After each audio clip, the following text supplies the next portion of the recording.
Well, welcome back here, 9/10 Ag Science students. This is week's 5 work. We're only going to do one lesson a week now, just to focus more on our assessment. So we're going to do a vegetable. Just want to make sure that these questions you're thinking about, how can we manage the environment to successfully grow vegetables? And how can we sustainably grow vegetables in our own backyards? Like that is the whole purpose of our assessment. So we know how to manage the soil, how to water it, how to know what productivity we have, and also sustainability, like what do we have to do to maintain a vegetable garden, and what are the things that make it successful and not successful. So those are the questions that as you are going through your assessment, you should be thinking.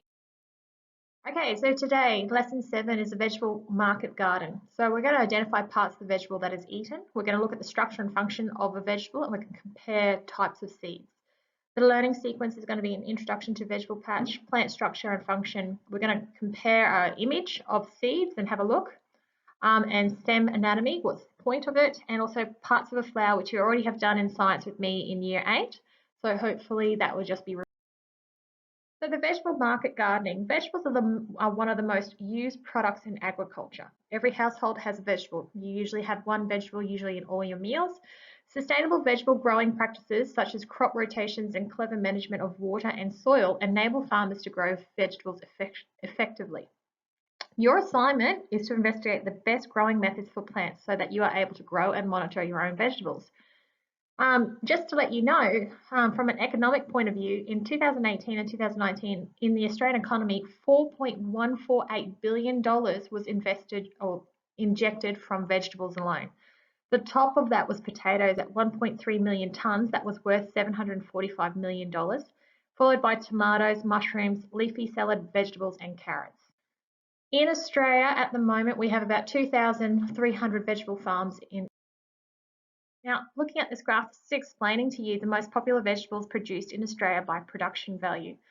So as you can see, potatoes, then tomatoes, then mushrooms, leafy salad veg, carrots, then broccoli,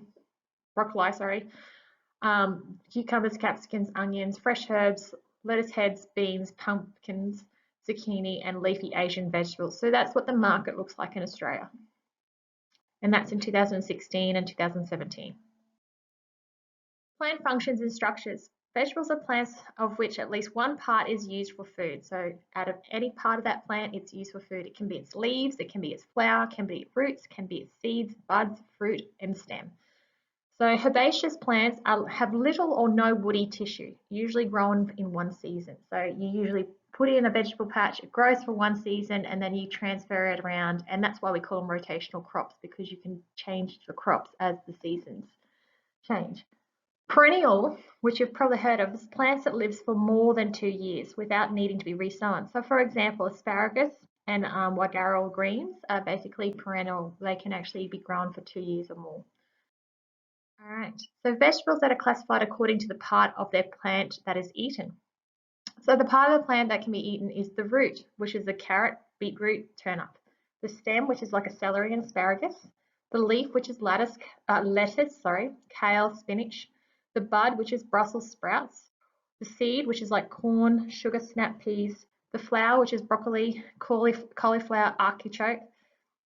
Fruit of the plant, which is tomato, capsicum, zucchini, watermelon, and the bulb, which is the onion, fennel, and garlic. So that is all different types of vegetables that you can have. Vegetable classification. Now, sometimes it can be either by the country of origin. So you could have, say for instance, if it's an Asian salad, it's Asian greens, or you could go scientific, whether you do the plant family name. So this is the scientific one in this table where it's got the plant family. So under these family names, allium is garlic, onion, and leek. Brassica is broccoli, cabbage, and cauliflower. Cucurbits, pumpkin, cucumber, gourds. Fabaceae is beans, peas, and snow peas. Solanaceae is potatoes, tomatoes, eggplants. Umbellulae is carrot and celery. So those are the very scientific ways of classifying different types of. Now, we've already looked at the plant structure. I'm just going to go over it again. We're going to keep it very simple. And in your diagram, you can explain what you are recording. So if you're recording the amount of leaves, If you get to the point where you see some flowers, if you get to the point where you see some fruit or some produce, that'd be great. So basics are the roots, which leads to the stems, which leads to the leaves, and then the flower, which is the pollen is present, and then it creates a fruit which is where the location of the seed is. Seed structure. So there's two different types of seeds. And this is the inside of a bean, which is a dicotyledon, and a corn, monocotyledon seed. So the main difference is in the mono, it has angiosperm. Okay, so the angiosperm is what produces the nutrients for it. When we look at the other one, it doesn't have the angiosperm, so it's because it's the plant that, so the dicotyledon is the plant that, among other traits, have a pair of special leaves called cotyloids that emerge from the seed when these cotyloids contain food sources of a newly emerged seedling. All right. Meanwhile, mono plants that have one seed leaf, and those seeds contain angiosperm to provide nutrients for the seeds. So there's a lot of difference in the beans and compared to a corn. And if we were back in the lab, we could actually have a look and grow one and have a dissect one and have a look at it for ourselves. But at this moment, we're just sticking with images. Germination. The seed contains an embryo or the baby of the new plant. Nutrition and protective covering is what that allows it to survive until the conditions are right for germination. In the germination process, the seed swells with water and the first root and shoot emerge. So hopefully you've had some success in your seeds and you'll see these things. So the terminology and the definition, this is for you to have as parts of the seed. And when you discuss it, you could talk about how quickly some did, how some of them didn't work. Embryo, initial stage development of future plant, the baby plant. Radicle is the first part of the seed emerging. It becomes the roots of the plant. Cotyledon is the seed leaves, the first leaves of the plants. Then the seed coat is the outside of the seedling. It's the very protective cover. Angiosperm is the tissue surrounding the seed embryo, providing it with nutrition. Now roots. The importance of roots is it anchors the plant to the soil, it absorbs minerals and water, and sometimes stores sugars and starches. Water and dissolved nutrients are absorbed through tiny root hairs into the plant roots. So these are what we call, the taproot is the main root that descends to the base of the stem on a dicot plant, and it's called the primary root, produces numerous branching. The taproot often stores sugars and starches, so it's the main thick one.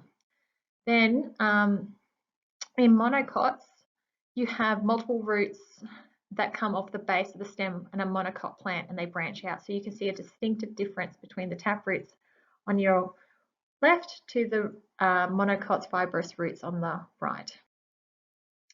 Stem structure. The stem holds the leaves and the flowers up in the air, which we need to get to the light, and we need to be able to attract insects for pollination to occur. So it's very important function that it has.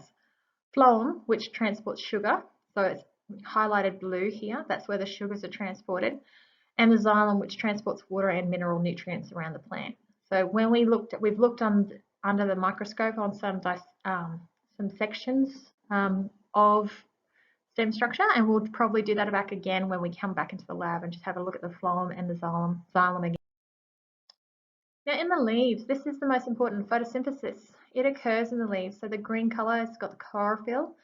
Inside the chlorophyll, it uptakes CO2, which is carbon dioxide from the atmosphere, and it causes the sunlight and the water through transpiration through the roots, which is, if you put a straw in a glass, you'll see sometimes that the water comes out of the top. That's transpiration. It just goes up.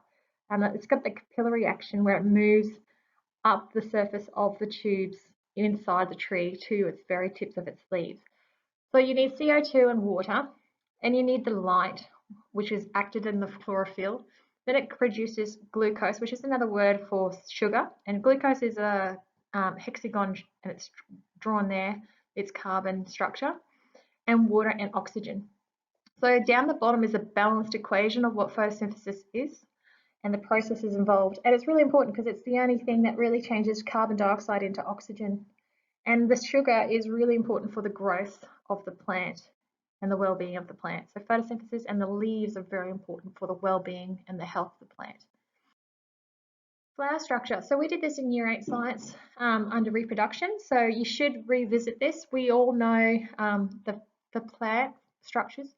So the stigma, the anthers and the stamen, the ovary and the style and the ovule, and then the stigma is the sticky surface to the pollen attaches during pollination. So the pollen moves down and then lays into the ovary, and the ovule then becomes the seed later on, or the fruit. The style in a thin tube through which the pollen tube moves to reach the ovary. All right, so that's the traveling transportation of it. The ovary, where the female, the site of the female reproductive cells, or the oval. The oval is a female reproductive cell. Once fertilized, develops into a seed. The stamen holds up the anthers up, and the anthers are the site of where the pollen is. So we had a good look at these last year, so hopefully this is just revision for some. Again, we're going to look at our journal, got to keep up to date. I really want less homework this couple of weeks, and we really want to focus on trying to get all the pictures that we can from home and all the data so we can get from home so we can start working in our journal and making it professional looking. All right.